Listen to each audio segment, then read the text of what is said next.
Buenos días. Qué lindo verles otra vez. Tantas pandemias ya sin poder verles, o tantos virus sin poder verles. Pero contento de estar esta mañana para compartir la palabra del Señor y reincidiendo a lo que dijo Arturo en una predicación especial. Ahora, ¿por qué? Porque todas las predicaciones son especiales, porque es Dios hablando a través de uno que se siente privilegiado con la oportunidad de poder compartir la palabra. No es la palabra del hombre, es la palabra de Dios. Por lo tanto, es especial y hay que escucharla atentamente. Entonces, olvídense de su pastor o de nuestro pastor, que le gusta, parece a él, hacerles dormir. Yo espero mantenerles despiertos cada minuto de esta predicación. Y para empezar, voy a contarles una anécdota que se me vino a la memoria gracias a Arturo, que estaba aquí. Durante la semana estaba revisando cosas y me encontré con una libreta gruesa donde tengo desde el año 1972 en adelante bosquejos de predicaciones.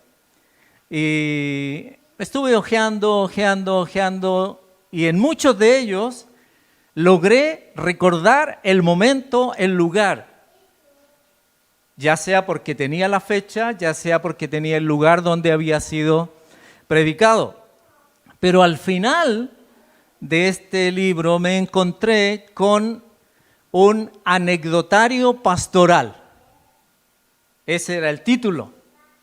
Y empecé a revisarlo.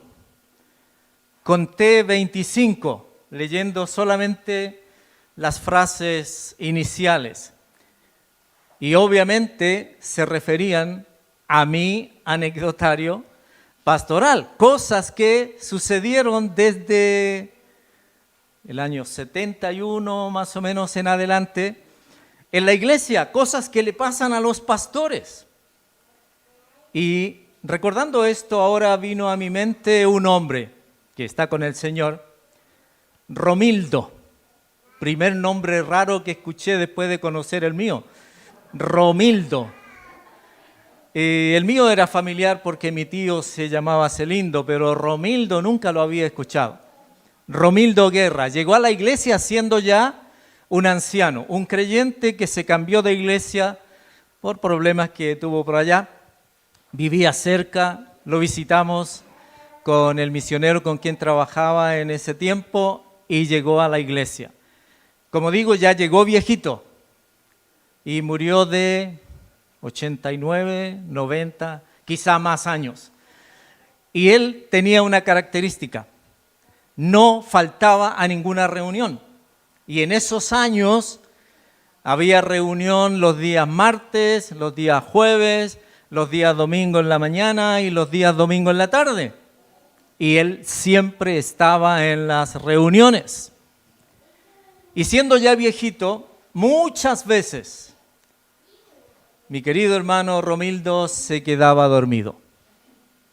No por el predicador, eso es verdad, no por el predicador, sino se quedaba dormido por su edad, por las reuniones en la noche y también obviamente porque ya tenía algunas deficiencias de cansancio propio de ancianos.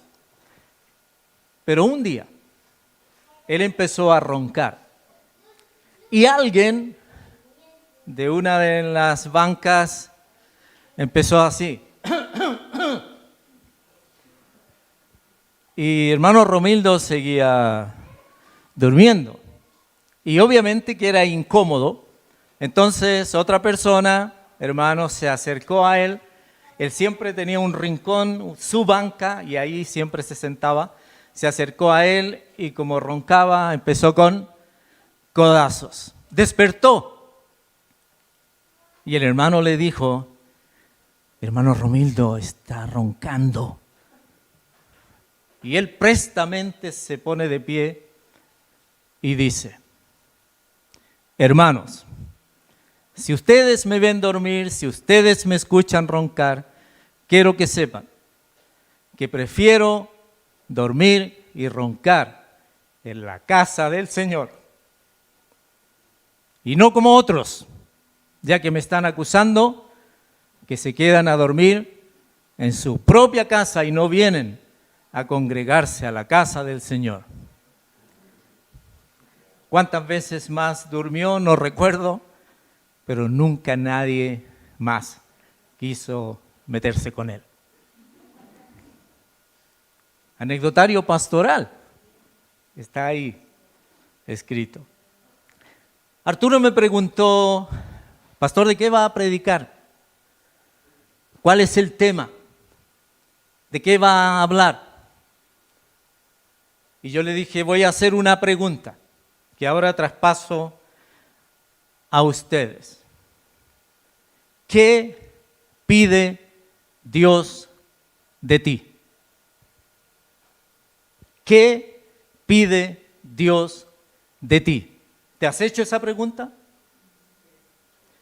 Porque nosotros estamos acostumbrados a nosotros adelantarnos y nosotros pedir a Dios. Pero no siempre nos preguntamos qué pide Él de nosotros.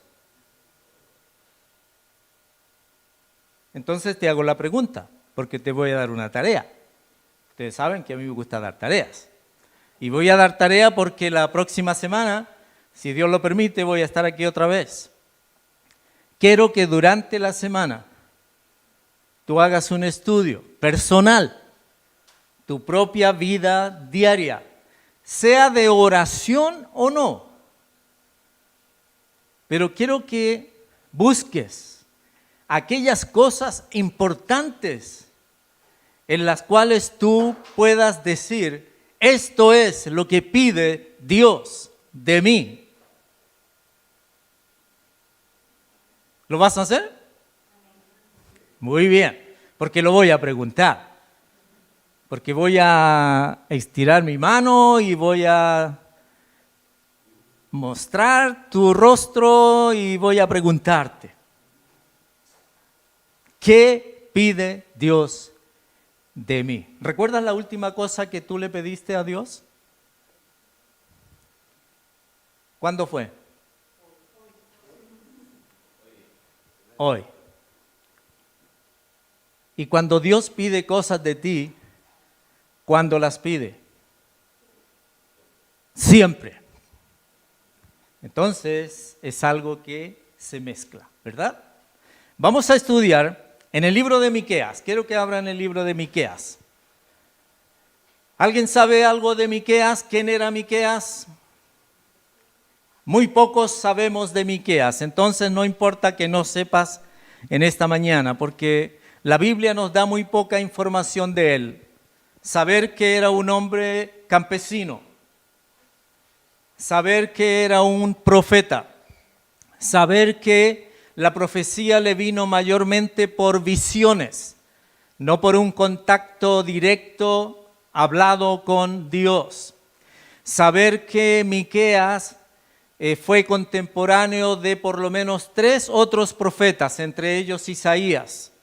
Saber que Miqueas estuvo hablando al pueblo de Israel por lo menos durante el periodo de 3 reyes, tanto en Judá como en Israel. Uno de ellos, Ezequías, reyes buenos y reyes malos, y él estaba en medio de ese tiempo. Y ubicándonos en el tiempo, vamos a retroceder en nuestra mente al año 730 a.C. Esto es muy importante, hermanos, para entender bien lo que vamos a compartir esta mañana. Año 730 a.C. Miqueas capítulo 6. Miqueas capítulo 6. En mi Biblia, Reina Valera, está en la página 849, si alguien todavía está buscando. A propósito, trajeron Biblia, ¿cierto?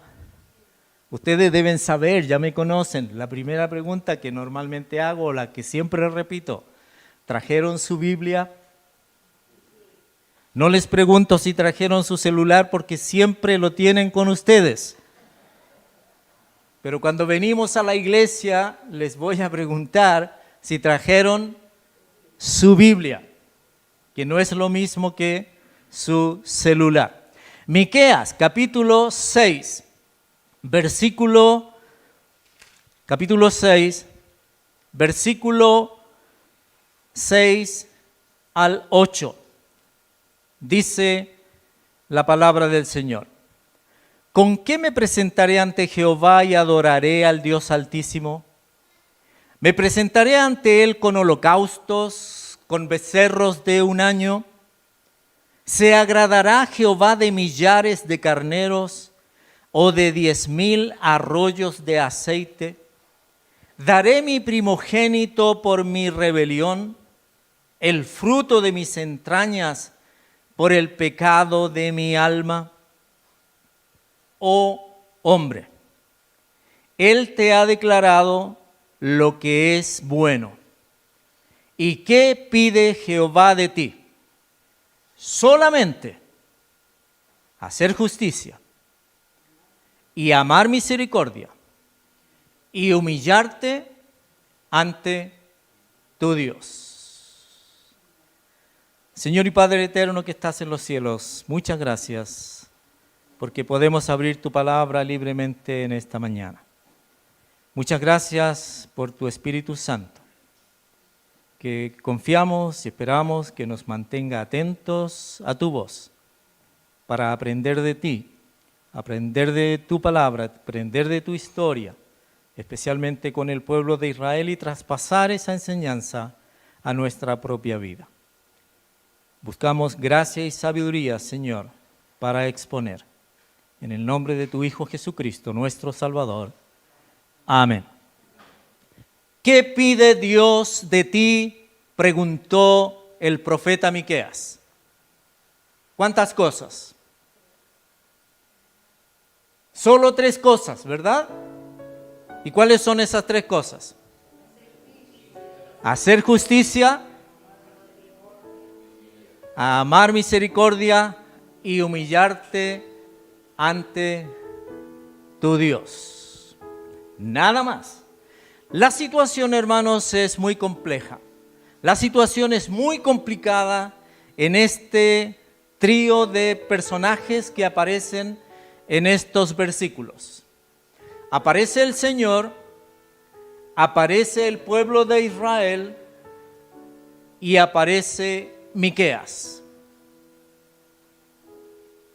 El Señor ha hablado a través de todo el libro de Miqueas diciendo: ustedes han pecado, ustedes están lejos de mí, la sentencia está echada, no hay vuelta atrás.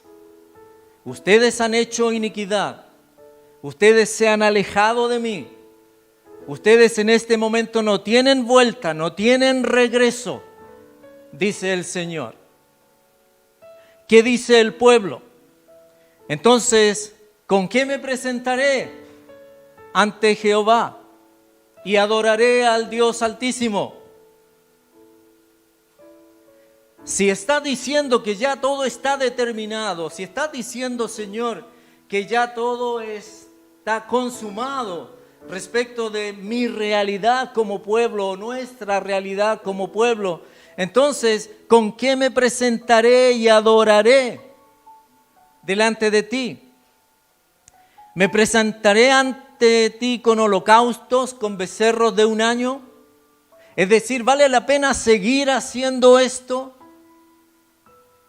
¿Vale la pena que el sumo sacerdote entre en el lugar santísimo una vez al año a pagar o a cubrir el pecado de cada uno de nosotros, el pecado del pueblo? ¿Vale la pena seguir haciendo esas cosas? ¿Se agradará Jehová de millares de carneros o de 10,000 arroyos de aceite? Señor, necesito o puedo o debo seguir entregando los animales al sacrificio. o ungiéndote con aceite, u ofrendando y ayudando a otros? ¿Vale la pena seguir haciendo todas estas cosas? ¿Daré mi primogénito por mi rebelión, el fruto de mis entrañas por el pecado de mi alma? Señor, si todavía soy capaz de tomar a mi propio hijo y ofrecerlo en sacrificio a ti, ¿vale la pena hacerlo? Esa es la situación en la cual está el pueblo.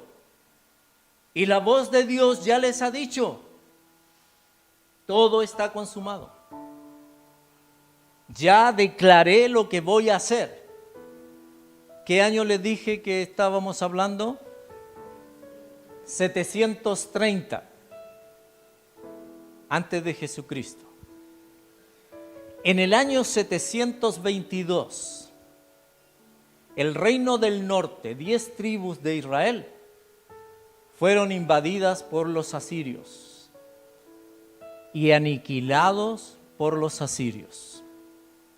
Dios había dicho, no hay vuelta atrás, y pasados unos años, ya vino la consumación del castigo que Dios había determinado. Entonces, ¿de qué sirve todo lo que estoy haciendo?, dice el pueblo. Y la verdad es que no servía de mucho. Casi no servía de nada. ¿Por qué? Porque ya estaba todo consumado. Y ahora aparece la voz del profeta en el versículo número 8. Oh hombre, Él te ha declarado lo que es bueno. Y detengámonos aquí. Él te ha declarado lo que es bueno. Oh hombre, tú estás repitiendo cosas año tras año. Estás trayendo sacrificios año tras año. Estás mostrándote como obediente, haciendo las cosas que yo te he pedido delante de mí. Pero esas cosas no me sirven absolutamente de nada. ¿Por qué razón? Porque tu corazón está lejos de mí. ¿De qué me sirven tus holocaustos? ¿De qué me sirve tu aceite? ¿De qué me sirven tus sacrificios si tu corazón está lejos de mí? El problema del pueblo es que solo piensa en hacer cosas para agradar a Dios, hacer cosas para agradar a Dios. Ese es el problema del pueblo. Cuando lo que Dios quiere no es hacer cosas para Él, lo que Dios quiere es ser, que tú seas. Lo que a Dios le importa es quién tú eres, no lo que haces. Entonces, hermanos, nos enfrentamos a esta realidad frente a esta frase del versículo número 8. Él te ha declarado lo que es bueno. ¿Cómo lo vamos a ver? ¿Qué es lo que había declarado Dios y cuándo? Necesitamos viajar en la historia. Hermano Marco, ¿tienes tu Biblia?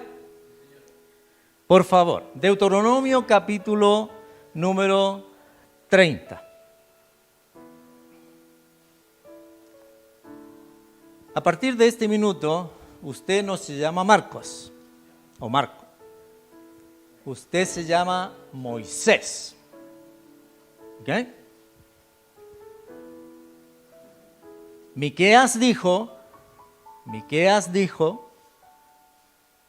Él te ha declarado. Tú ya sabes.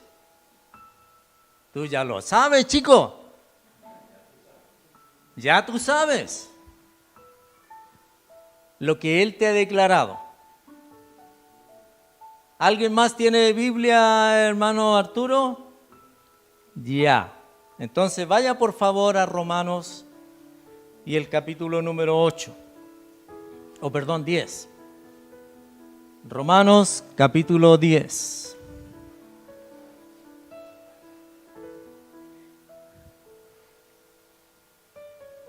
No sé si Moisés tenía pelo en los años que escribió el Deuteronomio. El Moisés de hoy no tiene mucho, casi nada. Lo que algunos dicen es que el Pablo de Romanos capítulo 10 tenía poco pelo. Y el poco que tenía se lo rasuraba cuando hacía voto delante del Señor. Romanos capítulo 10. Mire, quiero que usted y yo, Moisés y Pablo, busquen en el capítulo 30, Moisés, el versículo número 12. Y Pablo en Romanos capítulo 10 y el versículo 6. ¿Ok? Ahora, ¿cuántos años de diferencia tenemos entre Moisés y Pablo? Pablo escribió la carta a los romanos en el año 54 después de Cristo. Moisés escribió el libro de Deuteronomio 1500 años antes de Jesucristo. Entonces vamos a encontrar que hay 1554. Puede que no sea exacto, pero 1554 años de diferencia entre lo que dijo Moisés y lo que dijo Pablo. ¿Qué dijo Moisés? Por favor. No está en el cielo para que digas, ¿quién subirá por nosotros al cielo? Y no lo traerá, y nos lo traerá, y nos lo hará oír para que lo escuchamos. 13. Y está al otro lado del mar, para que digas, ¿quién pasará por nosotros el mar? Para que nos lo traiga y nos lo haga oír, a fin de que lo cumplamos. 14. Porque muy cerca de ti está la palabra, en tu boca y en tu corazón, para que la cumplas. Muy bien. Enfaticemos algo en el versículo número 14. Porque muy cerca de ti está la palabra, en tu boca y en tu corazón, para que la cumplas. En el versículo número 11 dice, porque este mandamiento que yo te ordeno hoy no es demasiado difícil para ti, ni está lejos. No está ni en el cielo, ni en el mar, ni debajo de la tierra. No, está cerca. Está a las puertas. Está en tu boca. Está en tu corazón para que la cumplas, ¿verdad? Eso le dijo Dios a Moisés para que hablara al pueblo de Israel. Eso le dijo Dios a Miqueas para que hablara al pueblo de Israel. Pero 1554 años, veamos qué dijo el apóstol Pablo. En el versículo 6 al 8.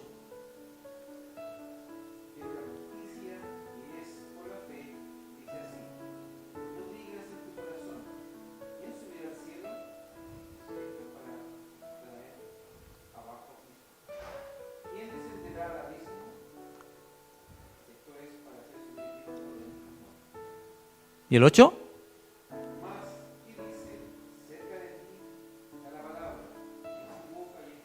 Hasta ahí nomás. ¿Son las mismas palabras? Son las mismas palabras. Palabras que dijo Dios al pueblo por medio de Moisés. Palabras que dicen, estos son los mandamientos, estas son las ordenanzas, esto es lo que tú tienes que hacer.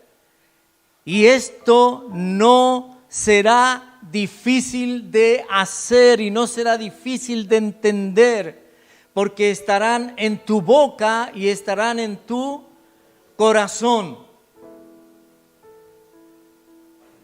Y ahora vuelvo a Miqueas. No quiero que se me concentren. Pero vuelvo a Miqueas. ¿Cuántas cosas pide Dios de ti? 3. ¿Cuáles son? Hacer justicia, amar misericordia, humillarte ante tu Dios. 3 cosas. Sin embargo, cuando Dios habló por medio del apóstol Pablo, agregó una 4ª cosa, que también está en las palabras de Moisés, pero que estaban en el corazón y en la boca de el pueblo. Estaban en el corazón, ¿por qué razón? Porque eran cosas que ellos sabían que tenían que hacer, pero tenían que hacerlo desde su corazón. Y ellos estaban preocupados solamente de hacer y hacer. Y no eran cosas de su corazón. Por eso es que cuando nosotros vemos en el libro de Malaquías, en el capítulo número 1, dice el versículo número 6, y Malaquías es después de Miqueas, ya ha consumado todo el castigo, no solamente contra Israel, sino también contra Judá. Dice, el hijo honra al padre y el siervo a su señor. Sí, pues soy yo padre. ¿Dónde está mi honra? Y si soy señor, ¿dónde está mi temor? Dice Jehová de los ejércitos, a vosotros los sacerdotes que menospreciáis mi nombre. Hacéis muchas cosas, pero no las haces en mi nombre. Hacéis muchas cosas, pero no las haces de corazón. ¿Dónde está mi temor? Dice Jehová de los ejércitos a vosotros, oh sacerdotes, que menospreciáis mi nombre. Y decís, ¿en qué hemos menospreciado tu nombre? En que ofrecéis sobre mi altar pan inmundo. Estáis haciendo cosas. Te pedí que hicieras esto, pero estás ofreciendo pan inmundo, no me sirve. No viene de tu corazón. ¿En qué hemos menospreciado tu nombre? En que ofrecéis sobre mi altar pan inmundo y dijisteis, ¿en qué te hemos deshonrado? En que pensáis que la mesa de Jehová es despreciable. Y cuando ofrecéis el animal ciego para el sacrificio, ¿no es malo? Asimismo, cuando ofrecéis el cojo o el enfermo, ¿no es malo? Preséntalo pues a tu príncipe. ¿Acaso se agradará de ti o te será acepto? Dice Jehová de los ejércitos. ¿Por qué sigues haciendo cosas? Sigues haciendo cosas y tu corazón está lejos de mí. No me sirve. Todo está determinado. Todo ya está decidido. Serás castigado. Serás castigado. Y cuando me preguntas, ¿qué cosas pido yo de ti? Quiero decirte una cosa. No son 3. No son 3. Son 4. ¿Y cuál es la 4ª?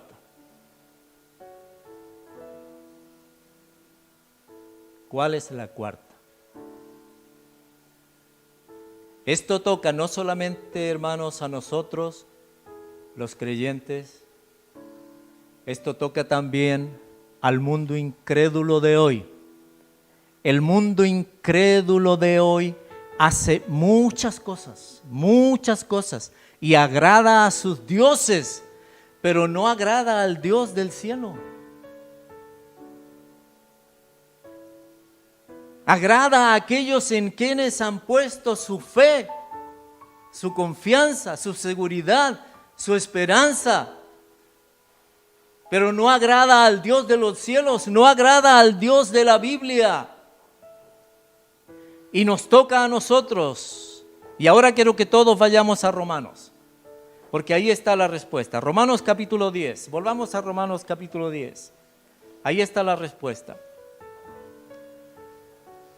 El apóstol Pablo, escribiendo esta carta a los romanos, está, hermanos, hablando a aquella iglesia que estaba en Roma, iglesia que estaba formada por judíos y por gentiles, iglesia que estaba formada por la predicación que partió con el apóstol Pedro allá en Hechos, después del día de Pentecostés, en el capítulo número 3 de Hechos, cuando el apóstol Pedro se para delante de la congregación, 3,000 personas, 5,000 personas, judíos, gentiles, prosélitos, que venían de por lo menos 14 lugares distintos del mundo a celebrar la fiesta de Pentecostés, religiosos, a los cuales el apóstol Pedro les dice: confesaos vuestros pecados, arrepentíos de vuestros pecados y poned vuestra confianza en la obra que Jesucristo hizo en la cruz del Calvario, aquel a quien ustedes crucificaron, aquel a quien ustedes menospreciaron. Aquel es de quien el apóstol Pablo ahora les habla en el capítulo número 10 de Romanos. Dice: hermanos, ciertamente el anhelo de mi corazón y mi oración a Dios por Israel es para salvación. Y yo me hice la pregunta, ¿y no es que eran salvos? ¿No es que creían en el Dios Altísimo? ¿No es que cumplían con la Torá? ¿No es que cumplían con todos los mandamientos? Y el anhelo del corazón del apóstol Pablo es en su corazón y oración por Israel, para salvación. ¿Por qué? Porque yo les doy testimonio de que tienen celo de Dios, pero no conforme a ciencia o conocimiento. Tienen celo de Dios, se comparan con Dios, quieren ser mejores delante de Dios, pero no de acuerdo a lo que Dios está estableciendo. ¿Por qué razón? Porque ignorando la justicia de Dios y procurando establecer la suya propia, no se han sujetado a la justicia de Dios, porque el fin o el cumplimiento de la ley es Cristo. ¿Para quién? Para justicia a todo aquel que cree. Porque de la justicia que es por la ley, Moisés escribe lo que ya antes leímos: el hombre que haga estas cosas vivirá por ellas. De la justicia que es por la ley, Moisés escribe así: el hombre que haga estas cosas vivirá por ellas. Si el pueblo de Israel hubiese obedecido todos los mandamientos, ¿y es posible obedecer todos los mandamientos? El hombre está capacitado, por muy que sea del pueblo de Dios, el pueblo escogido, el pueblo especial, ¿era capaz de cumplir todos los mandamientos? No. Porque el cumplimiento, la obediencia era un camino de corazón a aquel que había dicho que vendría un Mesías, que vendría un Salvador, que vendría el ungido de Dios. Por lo tanto, el hombre que haga estas cosas vivirá por ellas. Es decir, bendición o maldición, vida o muerte, pecado, consecuencia, desobediencia, castigo. Ese era el juego. Ese era el juego. ¿Qué hacía la diferencia? Lo que había en el corazón. Mire el versículo número 6. Pero la justicia que es por la fe, dice así: no digas en tu corazón quién subirá al cielo. Esto es para traer abajo a Cristo. O quién descenderá al abismo. Esto es para hacer subir a Cristo de entre los muertos. Mas, ¿qué dice? Cerca de ti está la palabra, en tu boca y en tu corazón. Y esta es la palabra, dice el versículo 8 al final. Y esta es la palabra, la que está en tu boca, la que está en tu corazón. Esta es la palabra de fe que predicamos. Que si confesares con tu boca que Jesús es el Señor y creyeres en tu corazón que Dios le levantó de los muertos, serás salvo. Esa es la palabra. Eso es lo que dijo Moisés, que esa palabra estaba cerca en tu corazón, que el Mesías vendría, que el Salvador vendría. Si estaba escrito desde antes de los días de Abraham, 2000 años antes de Jesucristo, ya estaba escrito. Y estaba escrito todavía antes de los días de Adán y Eva. Génesis 3:15, ya estaba escrito que era necesario un Salvador. Y a través de todo el tiempo de los profetas estaba escrito: es necesario que haya derramamiento de sangre para que haya un verdadero Salvador, un verdadero justificador del pecado. Desde mucho antes. Abraham lo entendió así, Isaac lo entendió así, Jacob lo entendió así. Algunos líderes del Antiguo Testamento, partiendo por Moisés, lo entendieron así. Josué lo entendió así. En el día de los jueces, 300 años de vida de los jueces, hay 3 o 4 que lo entendieron así, y el resto del tiempo no lo entendían así. Cada uno hacía lo que bien le parecía. Y durante el tiempo de los reyes, Saúl no lo entendió así, David lo entendió así, Salomón lo entendió así un tiempo, y después se desvió. Y de los reyes de ambos, del norte y del sur, algunos lo entendían así, otros no. Hicieron lo recto ante Jehová, hicieron lo malo ante Jehová. Y los profetas en medio hablando. Y cuando vino esta pregunta de aquellos en el tiempo de Miqueas, el Señor les está diciendo: ustedes lo sabían. Ustedes lo sabían. Y Pablo ahora frente a la iglesia en Roma les dice: ustedes lo sabían, si la palabra está cerca, está en tu boca y en tu corazón, tú lo entiendes así. Pero para ello debes confesar con tu boca que Jesús es el Señor. Debes aceptar que Él es el Mesías Salvador, porque con el corazón se cree para justicia, pero con la boca se confiesa para salvación. Pues la Escritura dice, ¿qué se refiere a esto? A los escritos del Antiguo Testamento. La Escritura dice: todo aquel que en Él creyere.